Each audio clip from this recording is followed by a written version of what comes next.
गुरुजी, मेरा प्रश्न ये है कि हम इस जीवन में आए हैं तो किस कारण से आए हैं, यह हमारा क्या उद्देश्य है।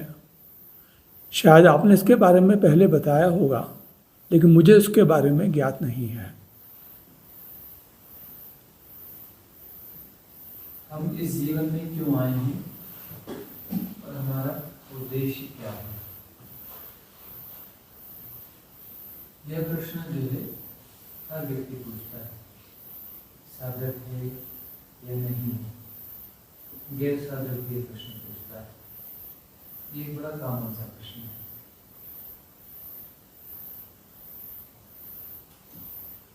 कि हम इस जीवन में क्यों आए हैं।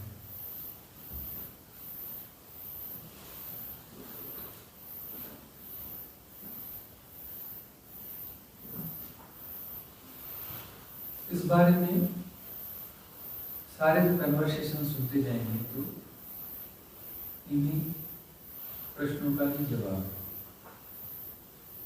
भूल चूक कर इन प्रश्नों के बारे में हजार बार बातें हो भी चुकी हैं।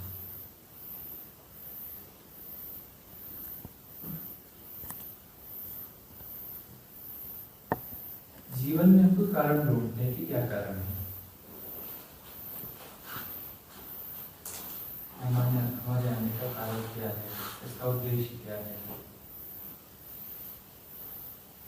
जीवन का अपना कोई उद्देश्य नहीं होता। जीवन का होना इटसेल्फ कंप्लीट है। जीवन का होना ही उद्देश्य है। जीवन का कोई उद्देश्य नहीं है, जीवन का होना ही उद्देश्य है। जीवन अपने आप में परिपूर्ण है। और भ्रम क्या है, माया क्या है, हम जीवन मिला है, उसका उद्देश्य क्या है, और उसके लिए हम दौड़ते हैं कि उद्देश्य को जानना है। जीवन का उद्देश्य जानना है, यह माया है। माया क्या है, जीवन के उद्देश्य को ढूंढना। और जीवन है और परिपूर्ण है, यह है उपलब्धि। यह उपलब्धि कैसे होगी? जीवन तो है ही, कंप्लीट है। जीवन तो है ही ना, कंप्लीट है। तो ये उपलब्धि कैसे हो गई, या एनलाइटनमेंट कैसे हो गया कि जीवन है और परिपूर्ण है, स्वीकार कर लिया और ये परम ज्ञान हो गया। ये परम ज्ञान हो गया, जीवन है और ये परिपूर्ण, ये परम ज्ञान। और माया क्या है, ये जीवन है, इसका उद्देश्य क्या है, जीवन क्यों है, इसको हम ढूंढ रहे हैं, और ये माया है। यह माया है, यह मैट्रिक्स है। हम जीवन के उद्देश्य को ढूंढ रहे हैं। जीवन का क्या उद्देश्य है? जीवन क्यों है, यह माया है। और हमने ढूंढना बंद कर दिया कि जीवन का उद्देश्य क्या है, जीवन क्यों है, जीवन को कैसे संवारना है, क्यों संवारना है, इसका हमने बंद कर दिया। जैसा है जैसा का तैसा स्वीकार कर दिया, तो ना परम ज्ञान था, परम उपलब्धि, जैसा है जैसा का तैसा स्वीकार कर लिया। और जैसा है, हमने जैसा का तैसा स्वीकार नहीं किया, तो यह मैट्रिक्स है, माया है। और क्या कर रहे हैं मनुष्य, कर क्या रहा है, वह जीवन का उद्देश्य ढूंढ रहा है, जीवन को निखारना चाहता है, जीवन को संवारना चाहता है। और उसके लिए जो है तरह तरह की महत्वाकांक्षाएं पाई जाती हैं, वासनाएं पाई जाती हैं। जीवन को बेहतर करने के लिए, जीवन का उद्देश्य ढूंढने के लिए, जबकि अपने आप में परिपूर्ण है। जो परिपूर्ण है उसकी गुणवत्ता में सुधार किया जा सकता है, उसकी श्रेष्ठता को बढ़ाया जा सकता है। जो चीज परिपूर्ण है, 100% है, क्या उसकी श्रेष्ठता को और बढ़ाया जा सकता है, उसकी गुणवत्ता को बढ़ाया जा सकता है? लेकिन प्रयास किया जाता है। और यही माया है, यही मैट्रिक्स है। जब दौड़ते दौड़ते दौड़ते दौड़ते थक थक जाते हैं, जीवन के उद्देश्य को ढूंढते ढूंढते, दौड़ते दौड़ते, भटकते भटकते भटकते भटकते जब थक जाते हैं, तब एक दिन पाया जाता है कि दौड़ना व्यर्थ है, कुछ ढूंढना व्यर्थ है। कौन सा उद्देश्य, क्या उद्देश्य, सारा छोड़ दो। सरेंडर, जो जैसा है उसके प्रति सरेंडर। तो जब हम सरेंडर करते हैं, जो जैसा है उसको स्वीकार करते हैं, तब जो है सारे द्वंद मिट जाते हैं, सारी वासनाएं मिट जाती है, सारी दौड़ मिट जाती है और हम ठहर जाते हैं। ठहर जाने का अर्थ है जो जैसा है, जैसा का तैसा हम उसे स्वीकार कर लें। जो जैसा है, जैसा का तैसा हम स्वीकार कर लें। और जैसा का तैसा जब हम स्वीकार करते हैं, तब आंख उठाकर हम देखते हैं तो दृष्टि निर्मल होती है। दृष्टि कैसी होती है? निर्मल होती है। सारे जाले साफ हो गए, उद्देश्य के, महत्वाकांक्षा के, दौड़ के, गुणाभाव के, सारे गुणाभाव विसर्जित हो गए। आंखें कैसी हो गई? निर्मल हो गई। तो निर्मल दृष्टि से जब जो जाना जाता है वह क्या है? वह परम तत्व है, शिव तत्व है। तब संसार हो जाता है। जितना देखो तित राम ही राम, जहां देखो वही परम तत्व है, वही है तत्वमसि। तत्वमसि तब न कोई पेड़ है, न कोई पहाड़ है, न कोई मनुष्य है, न कोई जीव है, न घास है, न पात है, न पत्थर है, न चांद है, न तारे हैं, वही है। वही और वह सदा से है, वही है और वह सदा से है। उसे दिखाना नहीं जा सकता, उसे अपग्रेड नहीं किया जा सकता। जीवन को दिखाना नहीं जा सकता, जीवन को अपग्रेड नहीं किया जा सकता। जीवन सेल्फ कंप्लीट है, जैसा होना चाहिए वैसा ही है, जैसा होना चाहिए वैसा ही है। और सारी समस्या यही है, जो जैसा है उसे वैसा स्वीकार नहीं करते हैं। परमात्मा की श्रेष्ठतम परिभाषा यही है, जो है सो है। परमात्मा की श्रेष्ठतम परिभाषा यही है कि जो है सो है।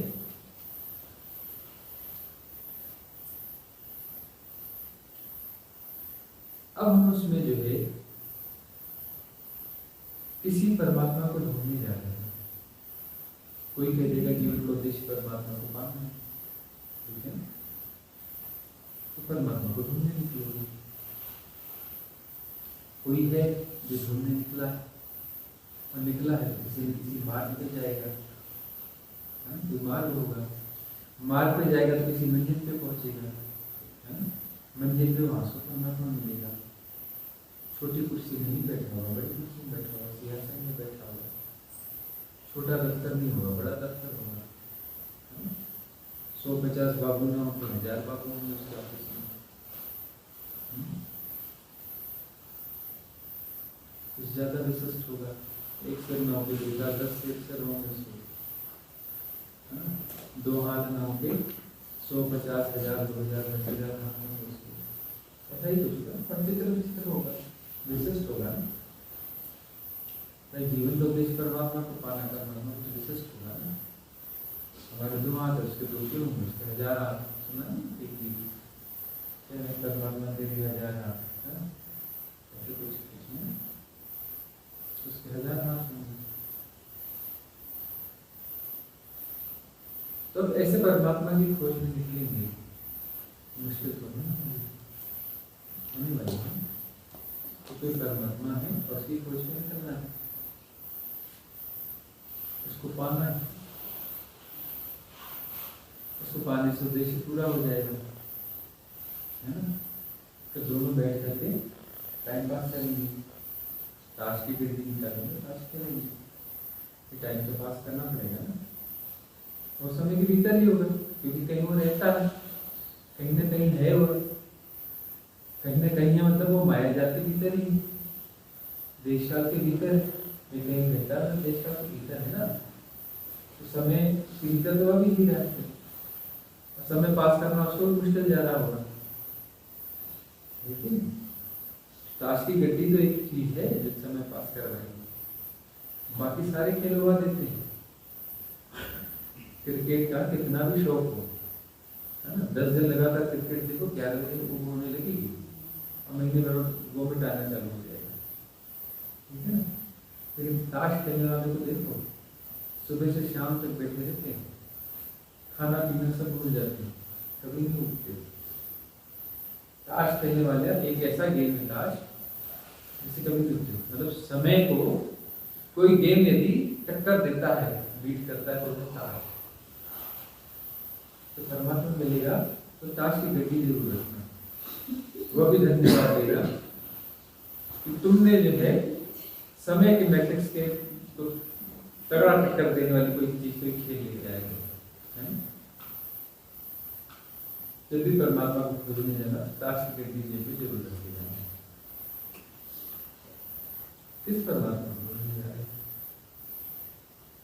जीवन का कोई उद्देश्य बताता है, कोई जीवन का कुछ उद्देश्य बताता है, जीवन का कोई उद्देश्य नहीं है। जीवन अपने आप में परिपूर्ण है, लेकिन हम परिपूर्णता को स्वीकार नहीं करते। वह इंटेलिजेंस नहीं है, वह मेरा नहीं है, वह प्रज्ञा नहीं है। ढूंढो, ढूंढ रहे हो, जन्मों जन्मों से ढूंढ रहे हो, और जन्मों जन्मों ढूंढो। जब थक जाओगे, थक के सरेंडर हो जाओगे कि मेरी बस्ती नहीं है, सारे गुणा भाग छोड़ दोगे। गुणा भाग छोड़ोगे तो पता चलेगा जीवन अपना परिपूर्ण है, और जीवन वही है, उसने जीवन नहीं दिया है, उसने जीवन नहीं दिया है, वही जीवन है।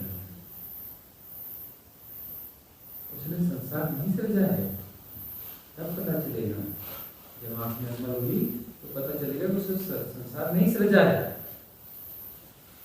वह स्वयं ही सृजित हो रहा है,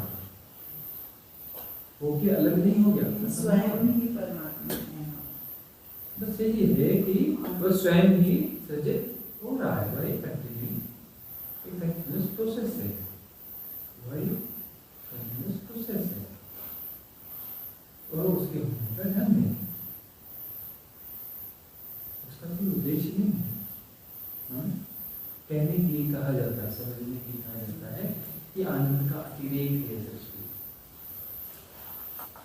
वह परमानंद है, वह सच्चिदानंद है, उसके आनंद का अतिरेक है सृष्टि, मतलब अलग से कुछ नहीं है, वह आनंद है और यह भी आनंद है, उसका अतिरेक है, बहरा लेकिन है वही, अलग से कुछ नहीं है, वह भी आनंद है, वह भी आनंद है, और उसका आनंद का अतिरेक है। और यह अतिरेक कब से है? शाश्वत है, सनातन है, कभी शुरू नहीं हुआ। कहीं शुरू हुआ है तो समय के भीतर है, तो परमात्मा कोई दफ्तर में बैठने वाला बंदा है, ये कभी शुरू नहीं हुआ। यदि शुरू हुआ है तो टाइम जोन के भीतर, टाइम मैट्रिक्स में कभी शुरू नहीं हुआ। ये संसार कभी शुरू नहीं हुआ, सदा से सनातन शाश्वत है। ये संसार कभी समाप्त नहीं होगा, क्योंकि संसार एक ही सृष्टि है और सृष्टा स्वयं सृष्ट हो रहा है। सृष्टि शब्द भी थोड़ा दोषपूर्ण है, सृष्टा स्वयं सृष्ट हो रहा है, सृष्टि जैसी कोई चीज नहीं है, सृष्टि में भ्रांति पैदा हो जाती है, सृष्टा स्वयं सृष्ट हो रहा है, सृष्टि जैसी कोई चीज नहीं है, और इसका कोई उद्देश्य नहीं है, कंप्लीट है, परिपूर्ण है। उद्देश्य का मतलब है कि अधूरा है, उसको पूरा होना है, और यही माया है। क्या माया है? कि कोई अधूरा है, उसको पूरा होना है, जो अधूरा है तो पूरा हो नहीं सकता, असंभव। जो अधूरा है वो अधूरा ही रहेगा, है ना? अधूरा है वो अधूरा ही रहेगा, पूरा नहीं हो सकता। जो पूरा है वही पूरा हो सकता है, कोई पूरा है नहीं, ठीक है। यही भ्रांति है, यही माया है, और यही लीला है, यही लीला भी है। अपने आप को अधूरा जानना और उसको पूरा करने की कोशिश करना, जो अधूरा है पूरा हो नहीं सकता। तो अधूरे की भ्रांति भी पूरी नहीं हो सकती। इसलिए भगवान बुद्ध को कहना पड़ा तृष्णा दुष्पूर है। तृष्णा दुष्पूर है। अधूरे को पूरा करना है कि तो तृष्णा है। अब वो चाहे धन से पूरे करने की कोशिश करो, पद से पूरी करने की कोशिश करो, किसी और काम वासना से पूरी करने की कोशिश करो, होती है तृप्त करना। अधूरा कभी पूरा हुआ किसी का? अपने जीवन में पीछे झांक के देखो, कितना कुछ किया, कुछ पूरा हुआ? सृष्टिगत व्यवस्था में कभी कुछ पूरा नहीं होता। सृष्टिगत व्यवस्था में कभी कुछ भी पूरा नहीं होता, कभी कुछ काम हो ही नहीं। तृष्णा दुष्पूर है, उसको पूरा नहीं किया जा सकता। उस माया को जो बताती है कि अधूरा है, उस माया को समझना होता है। तो माया विसर्जित होती है। माया के विसर्जित होते ही पता चलता है कि अधूरा तो कुछ कभी था ही नहीं, सदा से पूरा था, सदा से पूरा ही था। हम व्यर्थ के गुणा भाग में लगे हुए थे, हम व्यर्थ के गुणा भाग में लगे हुए।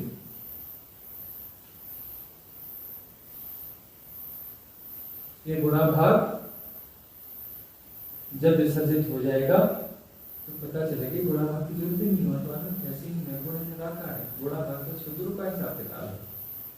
शुद्धता का हिसाब किताब है, शुद्धता तो नहीं होती, नहीं एग्जिस्ट ही नहीं करती शुद्धता। शुद्धता एक भ्रांति,